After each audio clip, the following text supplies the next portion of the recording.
Hi, ഞാനിന്ന് നിങ്ങൾക്ക് പരിചയപ്പെടുത്തുന്നത് നമുക്കൊരു പക്ഷേ സ്ഥിരം പരിചയമുള്ളൊരു കുട്ടിയാണ് നേവ ജെ പൊരുന്നുള്ളിൽ.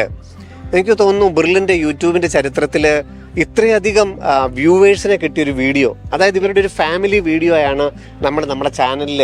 എനിക്ക് തോന്നുന്നു 100K അപ്പുറത്ത് വ്യൂവേഴ്സ് കിട്ടി, അത്രയധികം സപ്പോർട്ട് കിട്ടിയ ഒരു ഇതായിരുന്നു. ഒരു ബിസിനസ് മാഗ്നറ്റാണ് പേരൻസ്, 3 മക്കള്, 3 പേരും ഡോക്ടേഴ്സ്. 3 പേരും അതിൽ ആദ്യത്തെ ആൾ കോട്ടയത്ത് ഇപ്പോൾ PG ചെയ്യുന്നു, രണ്ടാമത്തെ ആൾ PGക്ക് വേണ്ടി ട്രൈ ചെയ്യുന്നു, മൂന്നാമത്തെ ആൾ ഇതാ കോട്ടയത്ത് ഫസ്റ്റ് ഇയർ MBBSന് ചേർന്നിരിക്കുന്നു. ജോർജ്, കെവിന്, ഇതാ നേവ ജെ പൊരുന്നോളിൽ. നമുക്ക് നേവയുടെ വിശേഷങ്ങൾ ചോദിച്ചറിയാം. ടീച്ചർ റിൻസിയ, നേവ, നമുക്ക് വിശേഷങ്ങൾ ചോദിച്ചറിയാം. നമുക്ക് ആദ്യം അറിയാമല്ലോ അല്ലേ നേവയുടെ വിശേഷങ്ങൾ എന്താണെന്നുള്ളത് ആദ്യം ടീച്ചർക്ക് അറിയില്ല. ടീച്ചറിനെ കൊണ്ട് നമുക്കൊന്ന് ഐഡന്റിഫൈ ചെയ്യാൻ പറ്റുമെന്ന് നോക്കാം. Shivakumar EP, 11. Rinsiya Abdul Majeed, 18. Kottayam medical college, 22. Bachelor of medicine and bachelor of surgery, 38. National eligibility cum entrance test, 34. National eligibility cum entrance test will be conducted by NTA on May 5th, 2024. May 24. 80. 80. Okay, നിങ്ങളൊന്ന് count ചെയ്ത് നോക്കൂ. Limca book of റെക്കോർഡ്സിലുള്ള 400 character വരെ single സെൻറ്റൻസിൽ നമ്മൾ ആ sentence പറഞ്ഞ് തീരുമ്പോൾ തന്നെ കൗണ്ട് ചെയ്യാൻ പറ്റുന്ന ആളാണ് നേവ.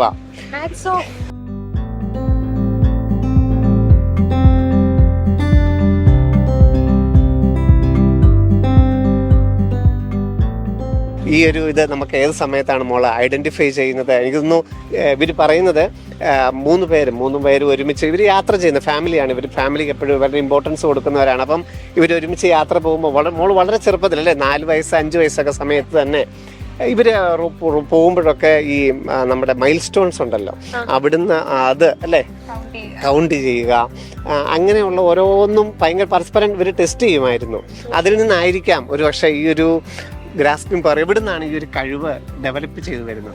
അങ്ങനെയല്ല, ചെറുപ്പത്തിൽ ബുക്ക് വായിക്കുമ്പോൾ എത്ര ലെറ്റർ ഉണ്ടെന്ന് ചുമ്മാ കൗണ്ട് ചെയ്യായിരുന്നു. അപ്പം നിങ്ങൾ 3 പേരും അതോ മോളൊറ്റയ്ക്ക് തന്നെ? ഞാൻ വായിക്കുമ്പോൾ ഞാൻ തന്നെ വായിക്കും. അപ്പം അതിന്റെ എത്ര ലെറ്റേഴ്സ് ഉണ്ടെന്ന് കൗണ്ട് ചെയ്ത് ശരി. മോളെ എനിക്ക് തോന്നുന്നു 1 മുതൽ 10 വരെ എബനസറിലാണ് പഠിച്ചത് അല്ലേ? 7th വരെ KE മാനാനത്തിലോട്ട്. എനിക്ക് തോന്നുന്നു ഫുൾ ഇത് നമുക്ക് കോട്ടയം മെഡിക്കൽ കോളേജിന്റെ മുമ്പിൽ കൂടെ തന്നെയാണ് മോള് യാത്ര ചെയ്തത് അല്ലേ? ഇപ്പൊ മോൾ അവിടുത്തെ വൈറ്റ് കോട്ടൊക്കെ ഇട്ട് അവിടെ നിൽക്കുന്നു. എന്ത് തോന്നുന്നു ഈ ഒരു സമയത്ത്? വളരെ സന്തോഷം. പണ്ടോട്ട് കോട്ടയം മെഡിക്കൽ കോളേജ് പഠിക്കണം എന്നായിരുന്നു ഏറ്റവും വലിയ ആഗ്രഹം. കാരണം എപ്പോഴും വീണ്ടും അടുത്തായതുകൊണ്ട് അവിടെ കിട്ടിയത് ബ്രില്യൻറ്റിലും താങ്ക്സ്. എനിക്ക് ചോദിക്കാനുള്ളത് നേവയോട് എന്താന്ന് വെച്ചാല്, ഈ ഒരു കഴിവുണ്ടല്ലോ, അച്ഛനും അമ്മയും അറിഞ്ഞൊരു നിമിഷം ഉണ്ടാവുമല്ലോ, അതെങ്ങനെയായിരുന്നു മോൾക്ക് ഓർത്തെടുക്കാൻ പറ്റുന്നുണ്ടോ? അത് അപ്പൊ അവർക്ക് ആദ്യം കൺഫ്യൂസ്ഡ് ആയിരുന്നു. ഞാൻ ആദ്യം ചെറുപ്പത്തിലായതുകൊണ്ട് നേരത്തെ ബൈഹാർട്ടി വെച്ച് പറഞ്ഞ് പറ്റിക്കാന്ന് വിചാരിച്ചേ. പിന്നെ ഗ്രാജുവലി ആണ് മനസ്സിലായത് ശരിക്കും. ഈ റെക്കോർഡിൽ കയറിയല്ലോ, അപ്പൊ അതെങ്ങനെയായിരുന്നു അതിന്റെ ഒരു പ്രൊസീജിയേഴ്സും? അത് നമ്മൾ അപ്ലൈ ചെയ്യണം. അപ്പൊ അവിടെ നമുക്ക് ഒരാള് വരും, നമ്മൾ കുറച്ച് പബ്ലിക് ആയിട്ടുള്ള കുറെ ആൾക്കാരുടെ മുമ്പിൽ വെച്ച് മീഡിയയുടെ ഫ്രണ്ടിൽ വെച്ച് ഒരു സെറ്റ് ഓഫ് ക്വസ്റ്റ്യൻസ് ചോദിക്കും. അപ്പൊ നമ്മൾ കറക്റ്റ് ആയിട്ട് പറയണം. അച്ഛനും അമ്മ ആദ്യമായിട്ട് ചോദിച്ചത് എന്തായിരുന്നു? ലൈക്ക് ഇത് കൗണ്ട് ചെയ്യുന്ന ചോദിച്ചിട്ടുണ്ടാവൂല്ലോ, അത് ഓർമ്മ ഉണ്ടോ? ഒരു ചർച്ചിന്റെ പേരാണ് മാസ്ലീവ പറഞ്ഞ, പാലയിൽ തന്നെയുള്ള ഒരു ചർച്ചായിരുന്നു. കാലണ്ടർ തൂങ്ങിക്കാണ്. അപ്പൊ അങ്ങനെ അതിലവര് വിശ്വസിച്ചു.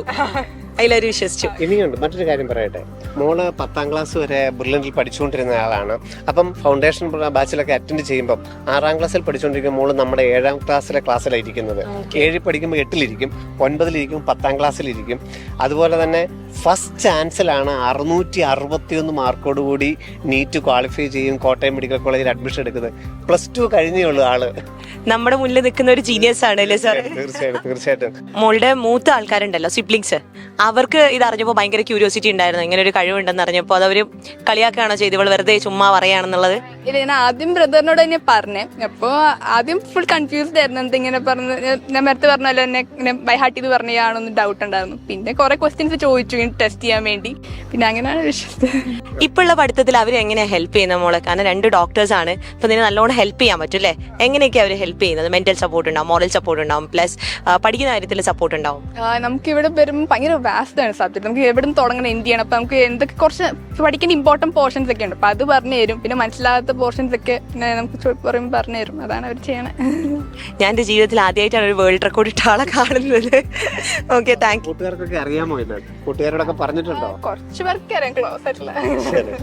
ശരി. അപ്പൊ ഓക്കെ, ഓൾ ദി ബെസ്റ്റ്. വീണ്ടും നമുക്ക് കാണാം. എൻട്രൻസ് സംബന്ധമായ വാർത്തകളും അപ്ഡേഷനുകളും ഏറ്റവും വേഗം ആധികാരികമായി അറിയാൻ ബ്രില്യൻ സ്റ്റഡി സെന്റർ പാല യൂട്യൂബ് ചാനൽ സബ്സ്ക്രൈബ് ചെയ്യുക, ബെൽ ഐക്കൺ അമർത്തുക, ഈ വീഡിയോ മറ്റു സുഹൃത്തുക്കളിലേക്കും മാക്സിമം ഷെയർ ചെയ്യുക.